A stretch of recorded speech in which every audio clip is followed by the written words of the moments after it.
Akhirnya terpaksa jasadnya dilempar di antara dua gunung, kemudian dilempari dengan batu. Maka begitulah metode cara menguburkan Muhalil Al-Laisi ini.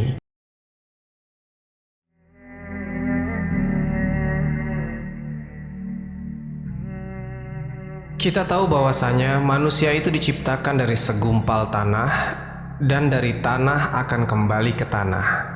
Maka setiap manusia yang meninggal harus dikubur agar menyatu lagi dengan tanah. Di video ini kita akan menceritakan dua kisah yang peristiwa atau azabnya memiliki kesamaan. Kisah yang pertama, di zaman Nabi SAW ada seorang manusia yang ditolak jasadnya oleh bumi, dan bahkan orang ini pernah menjadi sahabat Rasul. Orang ini dulunya bertugas mencatat wahyu.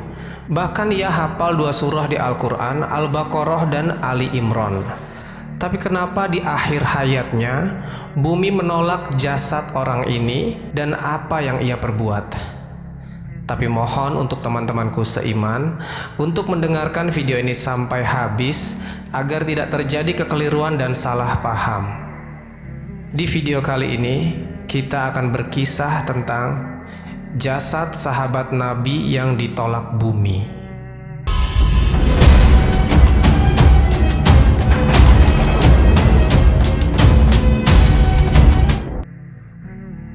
Assalamualaikum warahmatullahi wabarakatuh. Sobat Jazirah Ilmu yang dimuliakan Allah, semoga kita selalu dalam keadaan sehat walafiat. Amin ya Rabbal Alamin. Ada seorang laki-laki yang berasal dari suku Bani Nazar. Ia ini beragama Nasrani, kemudian masuk Islam, dan ia menghafal dua surah yang sangat luar biasa, yaitu Al-Baqarah dan Ali Imran. Karena orang ini pandai membaca dan menulis, maka ia dijadikan sekretaris Nabi SAW yang bertugas mencatat wahyu yang diucapkan Nabi SAW. Karena Nabi SAW adalah seorang yang tidak bisa baca tulis. Kemudian selang beberapa waktu ia menjadi sekretaris Rasul. Entah mengapa ia murtad dan kembali ke agamanya semula. Dia pun menjadi Nasrani kembali. Karena orang ini pernah menjadi orang penting di kalangan sahabat Nabi SAW sebagai penulis wahyu, maka ketika ia kembali ke Nasrani, ia dipandang tinggi oleh para pendeta-pendeta ahli kitab dan sangat dihormati. Maka ia diberikan kedudukan yang sangat penting karena dia mengetahui rahasia Rasul dan juga para sahabat. Kemudian dia berdusta bahwasanya Rasul ini tidak tahu apa-apa. Rasul ini hanya tahu kecuali apa yang ia tulis saja. Orang ini tidak paham bahwa wahyu itu dihafal sama Rasul, Allah letakkan di dadanya. Tapi dia mengaku di hadapan ahli kitab bahwa Rasul tidak tahu apa-apa kecuali apa yang kutulis saja. Nauzubillah, sungguh berani orang ini memfitnah Rasul. Mengetahui hal ini, Nabi SAW berdoa kepada Allah agar bumi menolak jasad orang ini. Dan kita tahu bahwasanya doa Nabi SAW pasti mustajab. Kemudian beberapa waktu setelahnya Allah takdirkan orang ini mati. Maka teman-teman sesama ahli kitab menguburkan jasadnya. Subhanallah, bumi menolak jasadnya. Setiap dikubur, bumi lemparkan ke permukaan jasadnya, lalu dikubur lagi, maka dilemparkannya lagi jasadnya ke permukaan bumi. Hingga pada akhirnya, para ahli kitab ini menyangka, jangan-jangan ini kerjaannya Muhammad dan sahabatnya. Malam-malam mereka gali, kemudian jasadnya diletakkan di atas kuburannya.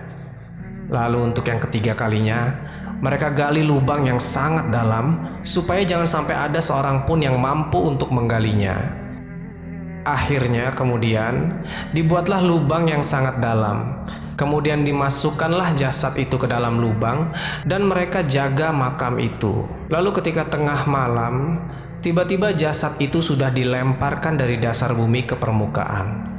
Akhirnya mereka tahu bahwa ini bukan perbuatan Rasul dan bukan juga perbuatan para sahabat, tetapi ini adalah balasan dari Allah Subhanahu wa Ta'ala, karena dia pertama sudah murtad dan kedua sudah berdusta atas nama Nabi Shallallahu Alaihi Wasallam. Kisah yang kedua dari Abdullah ibn Abu Hadrat radhiyallahu anhu. Suatu ketika kami diutus oleh Nabi Shallallahu Alaihi Wasallam dalam bentuk sariyah. Sariyah itu maksudnya pasukan yang tidak diikuti Nabi Shallallahu Alaihi Wasallam. Ketika itu Rasul memerintahkan beberapa orang untuk mengecek jalan, karena Rasul akan menyerang kota Mekah waktu itu. Dan kelak ketika perang mereka akan tahu jalan mana yang akan dipilih. Akhirnya berangkatlah pasukan ini sampai di suatu tempat di kabilah Izom. Pasukan ini melintas di depan kabilah ini. Di pasukan ini ada seseorang yang bernama Muhalil al-Laisi. Di pinggir jalan ada sahabat Nabi Amir al-Asja'i yang sedang duduk-duduk bersama untanya. Kemudian Amir al-Asja'i ini mengucapkan salam kepada pasukan yang lewat ini. Assalamualaikum. Namun pasukan ini tak ada yang menjawab salam ini, karena mereka tahu antara Amir al-Asja'i dan Muhalil al-Laisi ada masalah pribadi. Dan entah mengapa terjadi keributan antara Amir al-Asja'i dan Muhalil al-Laisi, hingga dari keributan ini menyebabkan terbunuhnya Amir al-Asja'i. Bukan hanya itu saja, setelah dibunuh untanya pun diambil oleh Muhalil al-Laisi dan diambil juga barang-barangnya. Kemudian mereka melanjutkan tugasnya dan pulang. Setelah itu Muhalil al-Laisi berjumpa dengan Nabi Shallallahu Alaihi Wasallam. Rupanya Nabi Shallallahu Alaihi Wasallam telah mengetahui peristiwa ini, dan Nabi Shallallahu Alaihi Wasallam berkata kepada Muhalil al-Laisi, "Benarkah kau membunuh Amir al-Asja'i?" Maka dijawabnya, "Iya Rasul, aku membunuhnya karena ini dan itu, dan dengan berbagai macam alasan." Tapi Nabi Shallallahu Alaihi Wasallam tahu bahwa Amir al-Asja'i dibunuh dengan cara yang zolim, sehingga Nabi Shallallahu Alaihi Wasallam murka, sampai-sampai Nabi Shallallahu Alaihi Wasallam mengatakan, "Demi Allah, Allah tidak akan mengampuni dosamu." Walaupun ini merupakan sebuah riwayat tambahan yang dilemahkan para ulama. Lalu Nabi SAW memanggil keluarga Amir al-Asja'i untuk menanyakan keadilan akan masalah ini. Apakah mereka ingin dibayar diat dengan 100 ekor unta atau ingin melakukan kisos?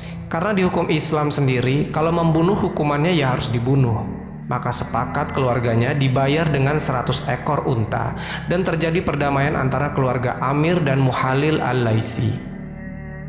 Dikiranya setelah perdamaian ini Nabi Shallallahu Alaihi Wasallam tidak akan mempermasalahkannya lagi masalah ini, hingga Muhalil al-Laisi sampai datang kepada Nabi dan mengatakan, "Ya Rasulullah, aku minta ampun, maafkanlah diriku." Maka Rasul tetap marah dan mengatakan, "Pergilah, Allah tidak akan mengampuni dosamu." Sobat Jazirah Ilmu yang dimuliakan Allah, Imam At-Tabari mengatakan dari kisah ini, akhirnya Allah wafatkan Muhalil al-Laisi ini di zaman Nabi Shallallahu Alaihi Wasallam, sehingga akhirnya ketika ia hendak dikubur dan dimasukkan ke liang lahat, maka bumi melemparkan jasadnya keluar. Lalu dimasukkannya lagi, dan untuk kedua kalinya jasadnya dilemparkannya lagi, menandakan bahwasanya bumi enggan untuk menerima jasad dari Muhalil al-Laisi. Akhirnya terpaksa jasadnya dilempar di antara dua gunung, kemudian dilempari dengan batu. Maka begitulah metode cara menguburkan Muhalil al-Laisi ini. Dan Nabi SAW berkata, "Sesungguhnya bumi itu tidak menerima manusia yang jauh lebih buruk dibanding Muhalil al-Laisi ini." Jadi begitulah kisah tentang Muhalil al-Laisi ini. Walaupun sebagian dari riwayat ini bersifat lemah, tapi ada beberapa juga yang riwayat ini sifatnya sahih. Darah seorang mukmin itu sangat-sangat berharga dalam Islam, karena sebagaimanapun darah seorang mukmin lebih berharga dibandingkan dengan dunia dan isinya. Kalaulah seandainya ada orang yang menghancurkan Ka'bah sekeping demi sekeping, jauh lebih berharga nyawa seorang mukmin daripada hancurnya Ka'bah.